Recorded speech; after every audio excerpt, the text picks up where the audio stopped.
गांव के किनारे एक छोटी सी झोपड़ी में सुशीला नाम की एक औरत रहती थी। उसका पति खेतों में मेहनत करता, ईमानदार और सीधा साधा था। पर एक दिन अचानक खेत में हादसा हुआ और उसका देहांत हो गया।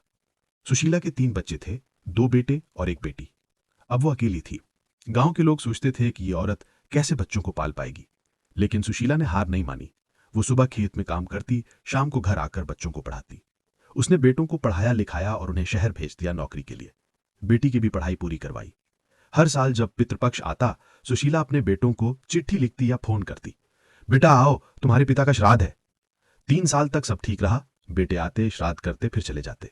धीरे धीरे बेटी की शादी हो गई। अब सुशीला बिल्कुल अकेली रह गई। बेटों ने शहर में अपनी शादियां कर लीं, मां को बताया भी नहीं। 1 साल पितृपक्ष आया। मां ने बेटों को बुलाया। बड़े बेटे ने कहा, मां, छोटा काम में फंसा है, मैं ही आ जाऊंगा। श्राद्ध हुआ, बेटा चला गया। अगले साल बुलाया, कोई नहीं आया। मां दरवाजे पर बैठी राह देखती रही। चिंता और दुख में उसकी तबीयत बिगड़ गई। आखिरी सांस लेते लेते गांव के लोगों ने बेटों को फोन किया। छोटा बेटा आया, बड़ा नहीं आया। मां की आंखें बंद हो गईं। श्राद्ध भी ठीक से नहीं हुआ। मां के जाने के बाद दोनों बेटों के अपने अपने बच्चे हुए। जीवन चलता रहा। एक दिन बिजनेस के सिलसिले में जाते हुए कार एक्सीडेंट हुआ। छोटा बेटा मर गया। बड़ा बेटा बच तो गया, लेकिन चलने फिरने लायक नहीं रहा। अब घर में कोई कमाने वाला नहीं था। बड़े बेटे की पत्नी बाहर जाकर काम करने लगी। वो धार्मिक विचारों वाली थी। रोज मंदिर जाती, दिया जलाती, प्रार्थना करती। एक दिन पुजारी ने पूछा, बेटी क्यों रो रही हो?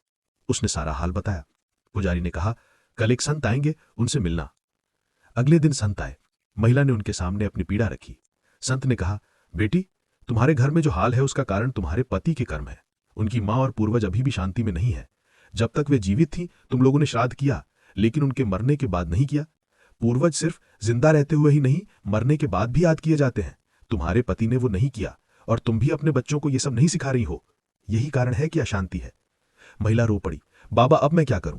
संत बोले, अपने पति को समझाओ, पितरों का श्राद्ध कराओ, तर्पण करो, उनकी आत्मा को शांति मिलेगी, तभी सुख लौटेगा। और अपने बच्चों को भी सिखाओ कि यह सब क्यों जरूरी है, वरना कल को तुम भी उसी पीड़ा में रहोगी। महिला ने वैसा ही किया। पति पत्नी ने मिलकर पितरों का श्राद्ध किया, तर्पण किया। धीरे धीरे घर की स्थिति सुधरने लगी। और तभी सुशीला के बच्चों को यह समझ आया कि अगर हम अपने बच्चों को अपनी संस्कृति, रिवाज, संस्कार नहीं सिखाएंगे तो कल को वे भी हमें ऐसे ही भूल जाएंगे और हमारी आत्माएं भी अशांत रहेंगी। हमारे हिंदू धर्म में हर तिथि, हर दिन, हर पर्व का एक विशेष महत्व है। अगर हम आज अपने बच्चों को ये नहीं बताएंगे तो कल को वे हमें और हमारी परंपरा को भूल जाएंगे, और ये भूलने की कीमत बहुत भारी हो सकती है। रिश्ते, पीढ़ियों की अशांति। अगर ये कहानी आपके दिल को छूती है तो इसे दूसरों तक जरूर पहुंचाएं। हमारी संस्कृति सिर्फ किताबों में नहीं, हमारे बच्चों के संस्कारों में जीवित रहती है।